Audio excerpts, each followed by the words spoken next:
Welcome to the Collide Kids Podcast, hosted by Christen Clark. This is a show for kids and families. You are going to meet new people and have fun while you listen. Let's do it!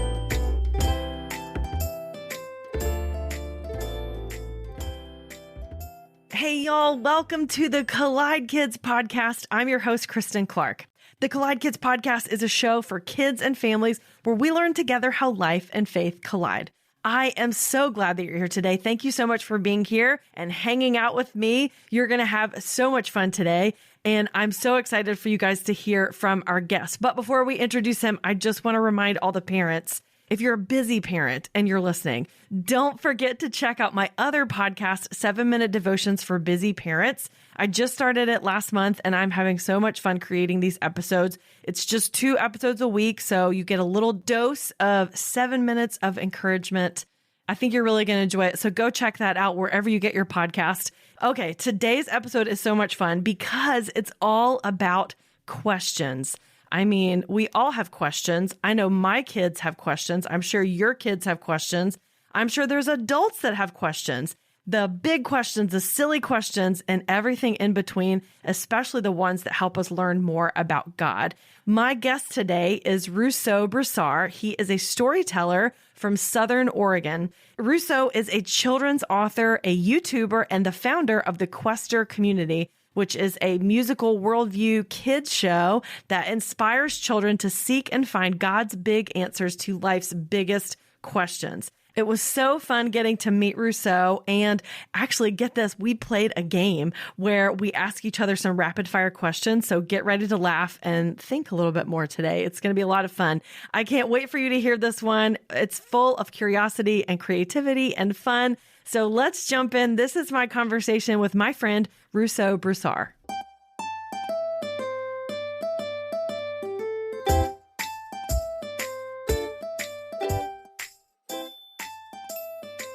Well, this is so fun. Rousseaux, I am so excited to have you on the Collide Kids Podcast today. I'm so excited to collide with you here today. Thanks for having me. What a joy. Yeah, this is so cool. So would you just introduce yourself and tell our listeners a little bit about who you are and what you do?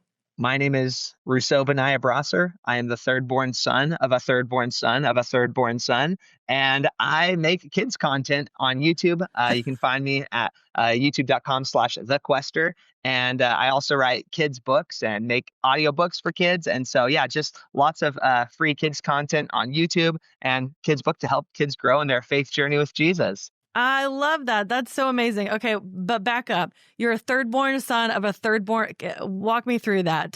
Give me the family tree. I don't even know it. All I realized is that my dad was his dad's third-born son. And then I asked my grandpa, what number are you of your dad's kids? And he's like, oh, I'm his third-born son. And I was like, that makes me a third-generation third-born son. That's awesome. It sounds like it's really important. I don't know if it is, but I know. I wanted to be like, are you an Earl or a Duke or something? But it's just the lineup. Yes.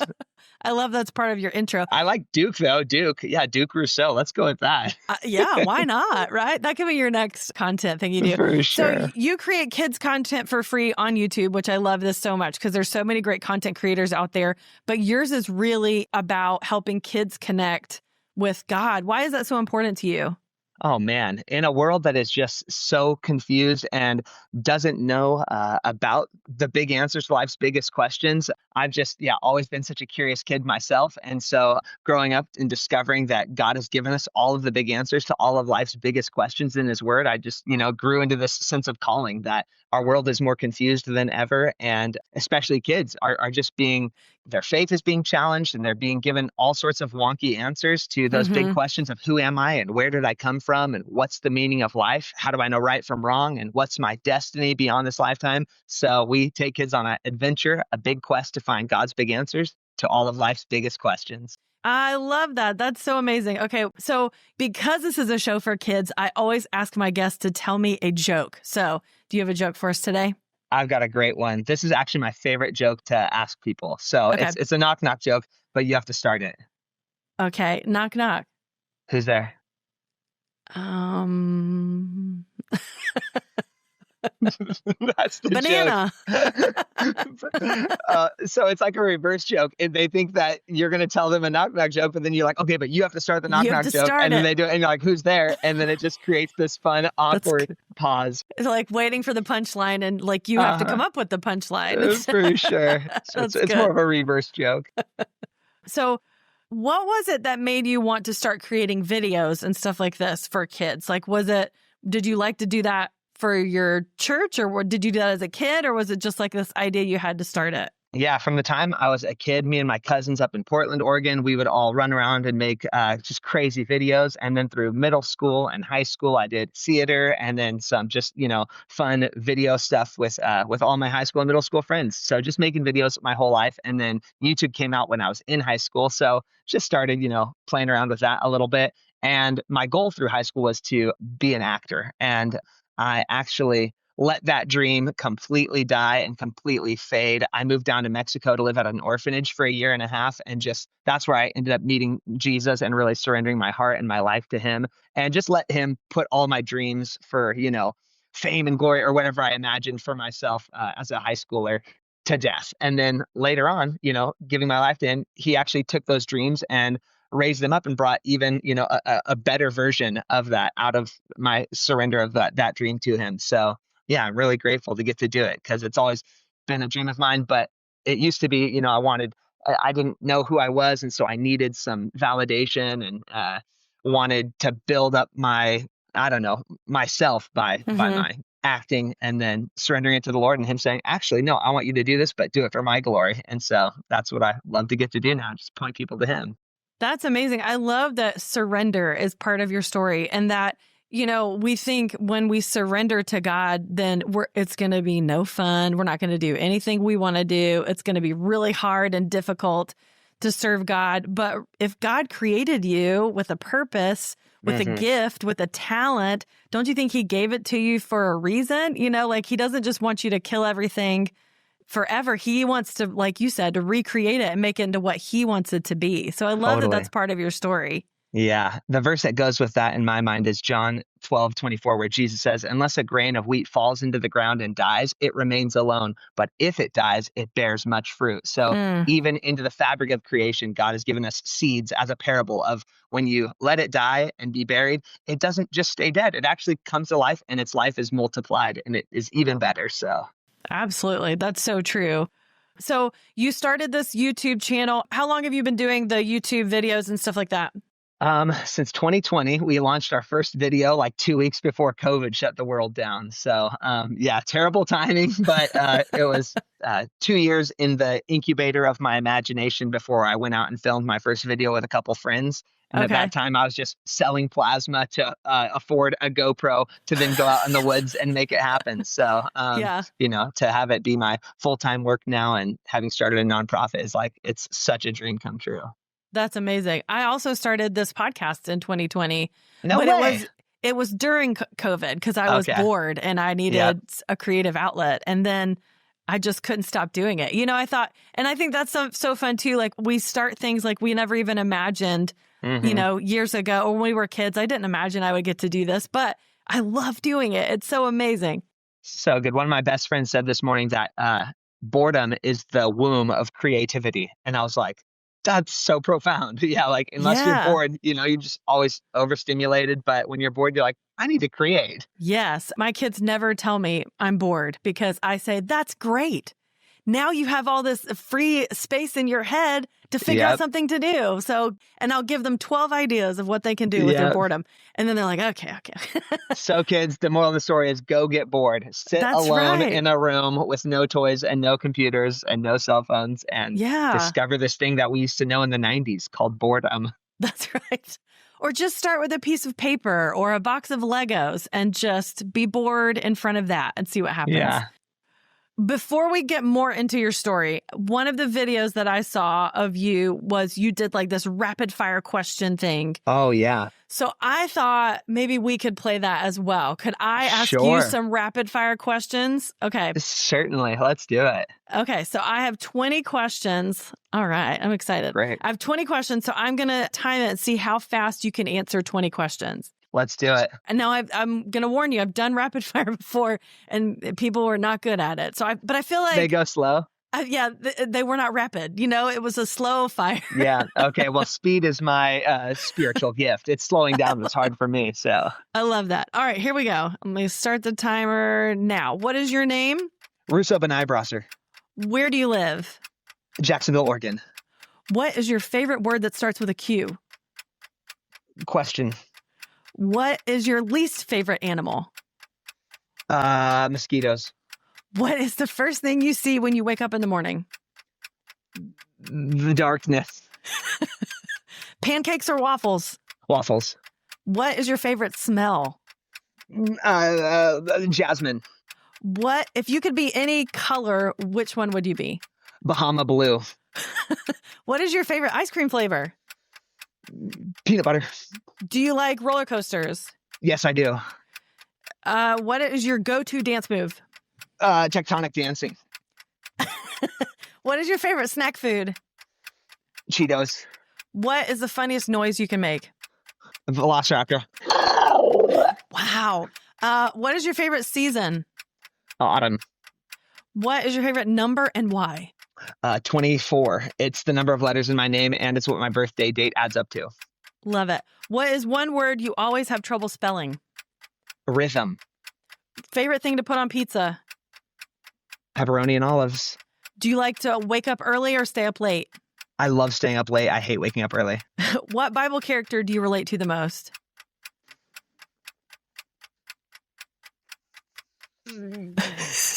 That is a stumper. Come on, your time's running out. Who is it? John. And how do you make your hair curly? It was a birthday gift. Happened naturally. Wow, how did I do? That was great. 1 minute and 44 seconds. Whoa. I feel like I was the problem though, because I asked some questions really slowly. No, but I was that trying to great. read them. Okay, that was so fun. Okay, so you have questions for me? I sure do. I've got 20 questions. Okay. On your mark. Oh, Get no. set. What city were you born in? Garner, North Carolina. What is your greatest accomplishment? A podcast. What is your greatest fear? Snakes. What is one thing you like about yourself? My glasses. What is your favorite ice cream flavor? Chocolate. Favorite book? The Bible. Favorite fruit? Mangoes. Favorite hobby? Working out. Favorite movie? Ooh, Prince of Egypt. Oh, I love that. Do you have, how many siblings do you have? 2. Do you have a secret talent? We'll be right back after this. Raising kids in the digital age isn't easy, but Bark Technology makes products that help parents keep their kids safe online and in real life. They have an app, a phone, and a home device that lets families set parental controls on their internet-connected devices. I love the app because it helps us manage screen time and blocks websites and apps we want our kids to avoid. It also sends alerts and gives us the ability to monitor texts and social media and even track your child's location. Visit bark.us to learn more about how you can keep your kids safe online. Use the code COLLIDEKIDS to get 15% off your subscription of the Bark app.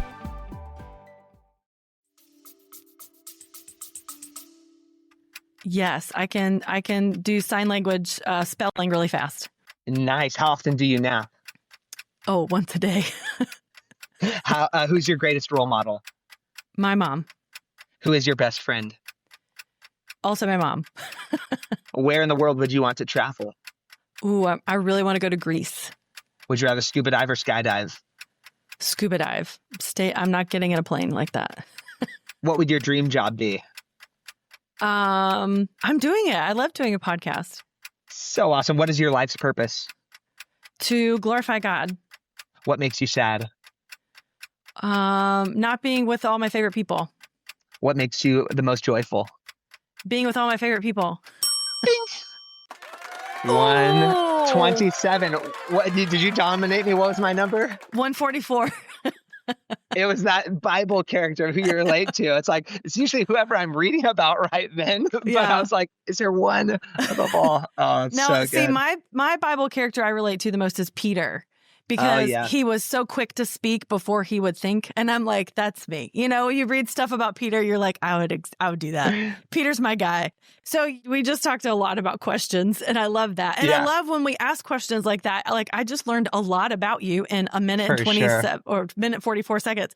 But why are questions so important for kids? Man, well, I think God has given every kid and every person the gift of curiosity and wonder and inquisitiveness. And there was a study done in Great Britain a few years ago that said, on average, children ask one question every 2 minutes and upwards of 300 questions a day. And that added up to like 50,000 questions by the time, they leave elementary school, or some huge number like that. Maybe it was 100,000. And at the beginning of our lives, we ask, well, what is this? Factual questions. The what is that called? And what time are we doing that? But as life goes on, we want to know, well, why? Why does it happen like this? And how did that happen? And you just keep digging deeper. But later on in life, I think as the time we get to like middle school, high school, asking questions can make it seem like, oh, I don't know the answer, so I guess I'm not smart. And it shuts down creativity. And you start taking tests where you just need to know the answer and put the right answer on paper. But I think creativity and discovery comes from being able to say, I don't have it all figured out. I don't have all the answers. And as we get older, being able to have the humility to say, I don't know all that there is to know about God's amazing creation, and I want to keep learning. That's why curiosity and questions are so, so, so important. And the fact that nobody had more questions than Jesus. So if we want to be more like Jesus, here's a question for you. If you had to guess, how many questions would you guess are in the Gospels, Matthew, Mark, Luke, and John, that Jesus asks? Some of them are repeat questions. Oh, wow. I don't know. I mean, it has to be a lot because he did that a lot. He sure did. Any guess if you had to throw out a number? Let's say 50. Ooh, it was actually 339. Whoa. 339 questions in the Gospels that Jesus asks. And sometimes he's answering other people's questions with questions where they're like, well, by what authority do you do this, Jesus? And he's like, well, let me answer your question with another question. The baptism of John, was that from God or was that of man? And he just loved big questions. And so even from the time he was a kid, it says in Luke chapter 2, verse 46, that they found Jesus in the temple after they had left him for 3 days. He was sitting there among the teachers, listening to them and asking them questions. So that's pretty cool to know that even Jesus, when he was a 12-year-old boy,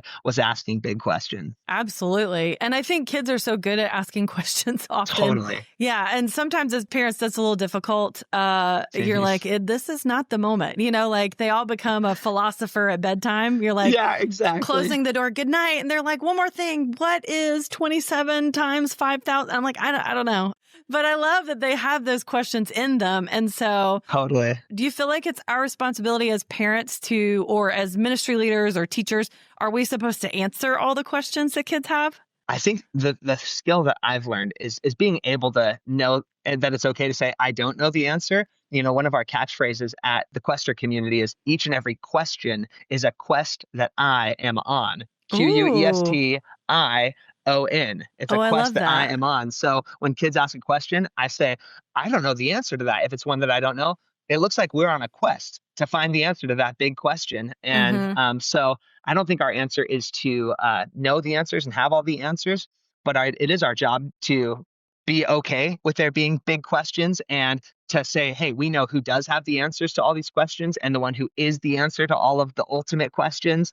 And we know where he's given us the best answers to our big questions in his word. Yeah. My first memory of church was actually, I was 6 years old. We got to go outside for a Sunday school lesson. And there was a girl sitting next to me. And as I was watching the ants crawl up the oak tree, she said, teacher, can birds fly to heaven? Right in the middle of the Bible lesson. And the teacher said, Lily, do not interrupt the Bible lesson with questions. And I was like, oh, I thought it was a great question, but apparently we're not allowed to ask questions. And maybe it was just the timing of her question, but it just felt like, okay, questions got shut down. Yeah. But really, like, what a great question. And so, I learned at an early age, kids have good questions and big questions. And if we have the impression that we can't ask those questions, then we're mistaken because Jesus welcomes all the big questions we have. That's right. And I think even just to say, that's a great question, but I don't know. Let's look into that together, or let's look that Yeah. up at another time is okay, but without, like you said, shutting that down. And I think too, when kids ask questions, there's usually a follow-up. And so to be able to say, that's great that you're asking that. And I've actually had a lot of guests come on here. Like I had a theologian that came on, and he talked about how when you and your kids sit down and talk about these things together and say, I don't have all the answers, and that's okay if you don't have all the answers and I don't, but we can go talk to our pastor. We can go look it up on the internet. We can go dive into God's word and see. And so we can learn those things together, and that's okay. So tell me a little bit more about Quester. What is the idea behind this video series, and what are you doing with that? Yeah, it's a musical worldview formation show where we use the big questions that everybody in the world is looking for the answers to. Questions about identity, origins, meaning, morality, and destiny. Those 5 big topics. Who am I? Where did I come from? What's the meaning of my life? How do I know right from wrong? And what's my destiny? And we take kids on a quest. Because, our culture just is, again, so confused. And so if we live in a culture that doesn't have the answers and only has questions, I thought, what better way to start a show than with a character who just has big questions and then goes on a journey to discover where we can find the answers to those big questions of ultimate importance. Do you feel like you've been able to answer all of those questions? Oh, you only ever get the tip of the iceberg. But in our first season, we took a big, long journey across Identity Island, the ocean of origins, the mainland of meaning, morality mountain range, into the dominion of destiny.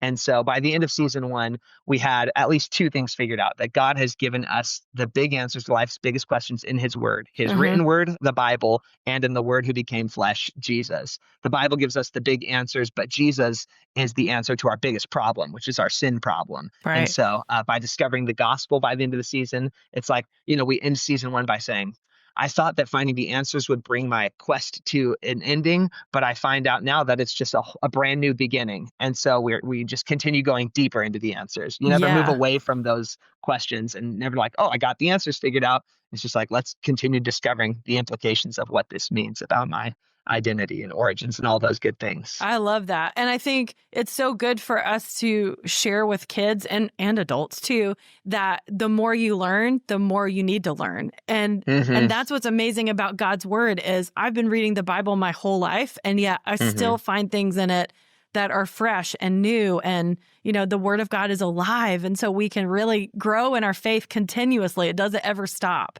Absolutely. It's so important to continue growing. And you never are at a place where you're like, well, I've arrived. I've got it all figured out. Right. Keep growing deeper. You also shared earlier that you have some books. Tell us about your books. Oh, yeah. So in 2015, I started writing a play version of The Pilgrim's Progress for our VBS at church. And then that manuscript got picked up by a publisher, and they did an illustrated version of The Pilgrim's Progress. It's called Poetic Retelling of John Bunyan's Classic Tale is the subtitle. And that was a really just cool thing. And then the publisher asked me to do that same thing that I did for Pilgrim's Progress with the Christmas story and then the Easter story. And so, those books are on Amazon or wherever Christmas and Easter and books are sold. And then just this month, I got my first copy of my newest book with Zonderkids sent in the mail, and it's called The Glorious Image of God, How Jesus Reveals Who God Made You to Be. So it's helping kids understand that big theological idea that we are made in the image and likeness of God, and fleshes out all the implications of what that meant in the original creation and how Jesus restores the image of God in us in a world that has been corrupted and fallen into sin. Yeah. And I think it's so good to have resources like that for your family, just to be reminded of that, because like you said, the world keeps telling us what our identity is or what's important about our identity. And the only thing that's important is that we are created in the image of God and we're created for his glory. And so I love that you wrote a book about that. That's amazing.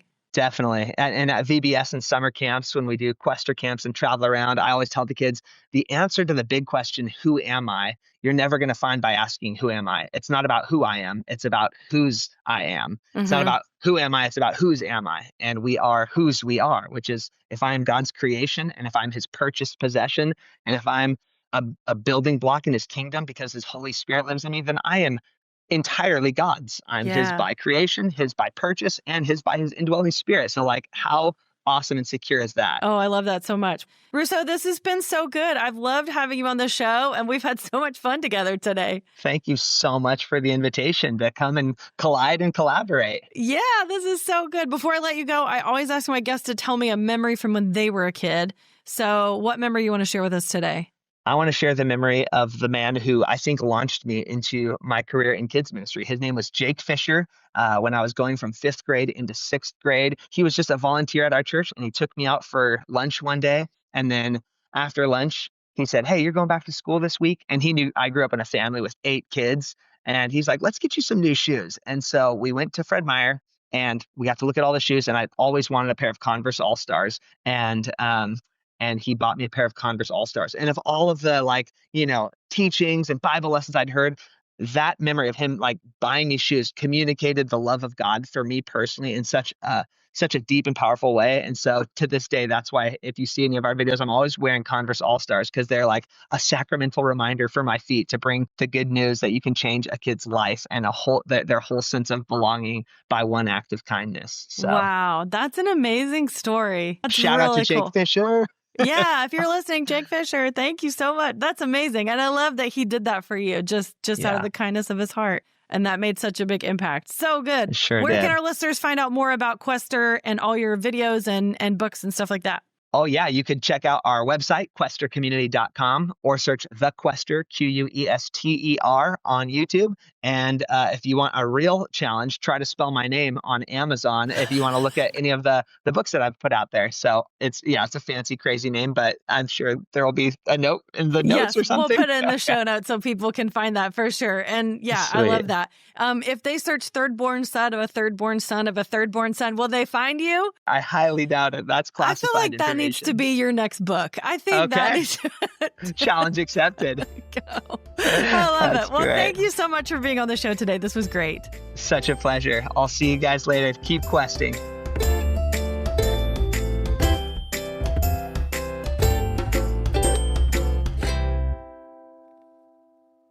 That was so much fun. I really enjoyed getting to talk to Rousseaux and getting to know him. I actually got to meet him in person a few weeks ago. We were both at the same children's ministry conference. It was so cool to meet him there.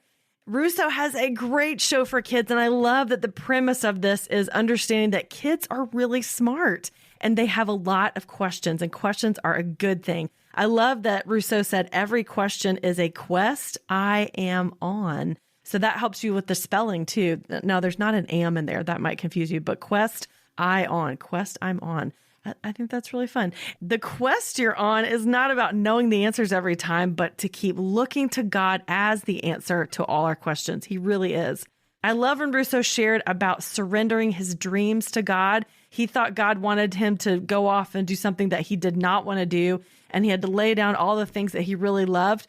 But God made you on purpose with all your gifts and talents and quirks, and he wants to take you and use you, the whole you, and recreate those dreams to make them into what your purpose is. Isn't that amazing? That's such a cool story and testimony. And it's so interesting how I hear that a lot in these different conversations I have on the show, how God uses those little things that we don't really understand why God made me that way, or we don't understand why we like something so much, or why am I so good at this? Well, maybe God wants to use that in a special way when you're older, or maybe he wants to use it right now to help you make friends or encourage other people or serve the kingdom or share the gospel. There's so many different ways that God can use you and the way he created you.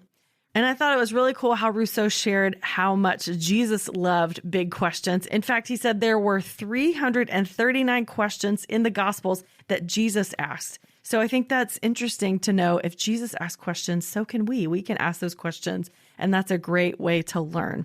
If you'd like to learn more about Rousseaux and all his amazing content and videos, I know if you're a YouTube fan, you're going to love watching these episodes on his YouTube channel. So just search for The Quester. And if you want to check out their website, you can go to questercommunity.com.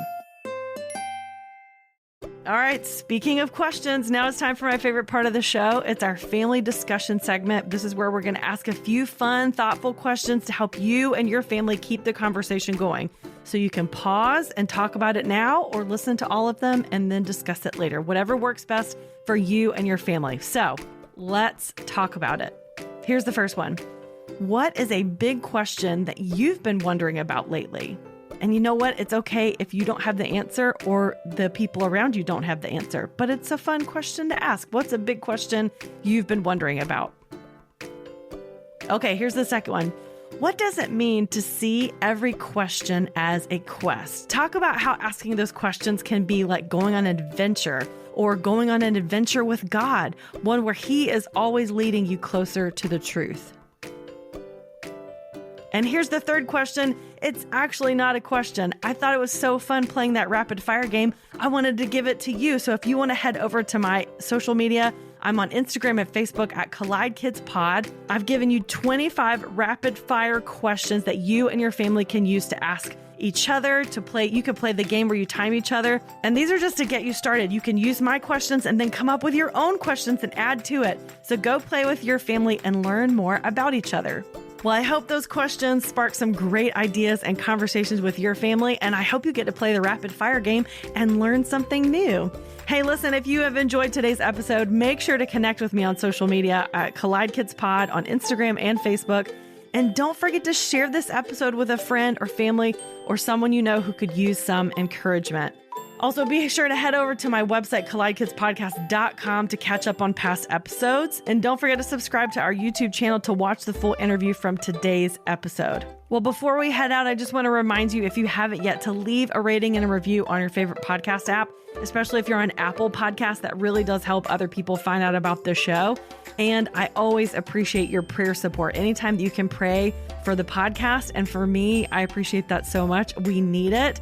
This is such an amazing ministry that I have that I get to share with other people and keep sharing and spreading that encouragement. So I appreciate your prayers so much. Thank you for doing that. Well, I hope you guys have an amazing week. I hope you spend a lot of time asking each other questions and just being curious. I think that's so important to do that together as a family. In case no one has told you today, I would love to be the first to remind you that God loves you so much. Thanks for listening.